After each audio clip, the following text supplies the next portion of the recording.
Neighborhood networking apps launched with a simple, hyper-local promise: a place to borrow a ladder, find a lost set of keys, or recommend a plumber.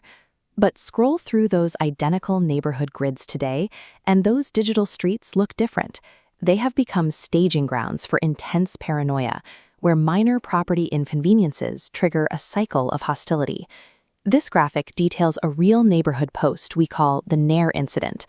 An owner posted a frantic plea for help after their dog accidentally ingested toxic hair removal cream, suffering severe stomach and intestinal damage. Instead of receiving assistance or ASPCA poison control numbers, the owner was met with mockery. Looking at this analysis of the comments, a specific pattern emerges: the poverty penalty. The community used the owner's financial struggle as a weapon. Neighbors argued that an inability to pay emergency vet fees disqualified the owner from receiving compassion, using economic hardship to justify withholding aid from a dying animal. This diagram maps how digital apathy leads to physical consequences. It rarely stops at financial shaming. It follows an established escalation pipeline. It starts with minor property nuisances, shifts into a rhetoric of harsh judgment and victim blaming. The animal was receiving emergency veterinary treatment, and the crime had been reported to the Maricopa County Sheriff's Department. A felony animal assault on this scale usually prompts an immediate, unified response.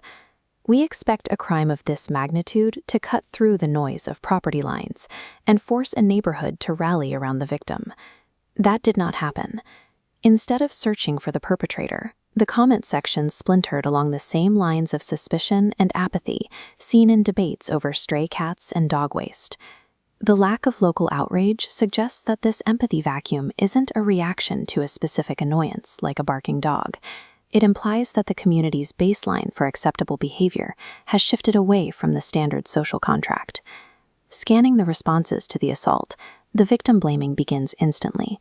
Neighbors demand graphic proof of the crime and question how the owner could possibly know what happened without a video recording. Others accuse the poster of intentionally scaring the community, dismissing the verified veterinary report as drama. Then the thread takes a darker turn. Users began making jokes about the logistics of the assault, asking how a human could approach a horse from behind without being kicked. They worked harder to explain away the trauma than identify the deviant. This reaction is not a localized anomaly.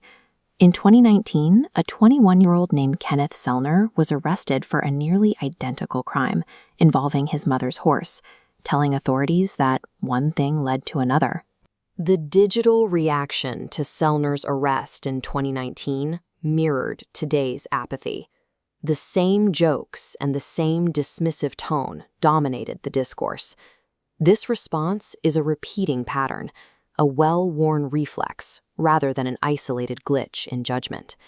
This rhetoric of skepticism and mockery acts as a trap. It punishes anyone seeking help and frames their vulnerability as a nuisance. It paints the victim as the aggressor for disturbing the peace, while shielding the actual abuser from accountability. This research identifies a missing chip, a psychological void in individuals who derive pleasure from torturing animals. This societal danger is amplified by neighborhood apps. When debates trivialize cruelty, they provide psychological cover. Bad actors read these threats, interpreting community apathy as a justified consensus. These comment sections function as a shield. By providing a digital safe haven where violence is met with laughter rather than police reports, the community emboldens abusers to push their deviance further into the real world. The digital town square has moved past simple observation. These forums now grant moral permission for offline violence and real-world harm. When digital rhetoric spills over, local law enforcement must deal with the physical fallout. For them, the distinction between an online complaint and an offline crime is absolute. This legal breakdown shatters the online defense. Neighbors frequently cite local nuisance codes to rationalize harming roaming pets. But a loose pet is just a civil violation. Intentionally discharging a weapon to harm that animal is a felony carrying 3 years in prison. That legal severity exists for a reason. criminological research confirms a proven correlation between animal cruelty and violent domestic abuse. Those who inflict pain on defenseless animals often escalate to domestic violence against humans. We can clearly see this exact escalation in the 2019 Kenneth Nelson case. Nelson, who had a background of domestic hostility, eventually killed his wife, inflicting 54 sharp force injuries with a pocket knife. Unchecked hostility in the home culminated in a fatal reality. A community that excuses violence against an animal sets a dangerous precedent. By validating that lower threshold of cruelty within the neighborhood, they leave human residents completely vulnerable to the horrifying escalation of domestic violence. This brings the responsibility back to the bystanders scrolling through these threats. Anonymity in a suburb is an illusion. Between digital footprints, ring cameras, and neighbors who are talking, every street is under surveillance.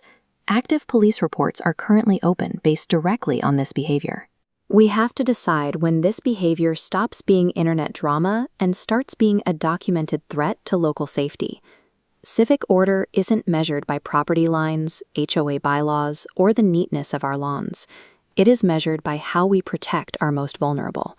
As this slide states, kindness is not a weakness. It is the only thing holding the neighborhood together. Community begins with active compassion, and it dies the moment we mistake digital cruelty for neighborhood order.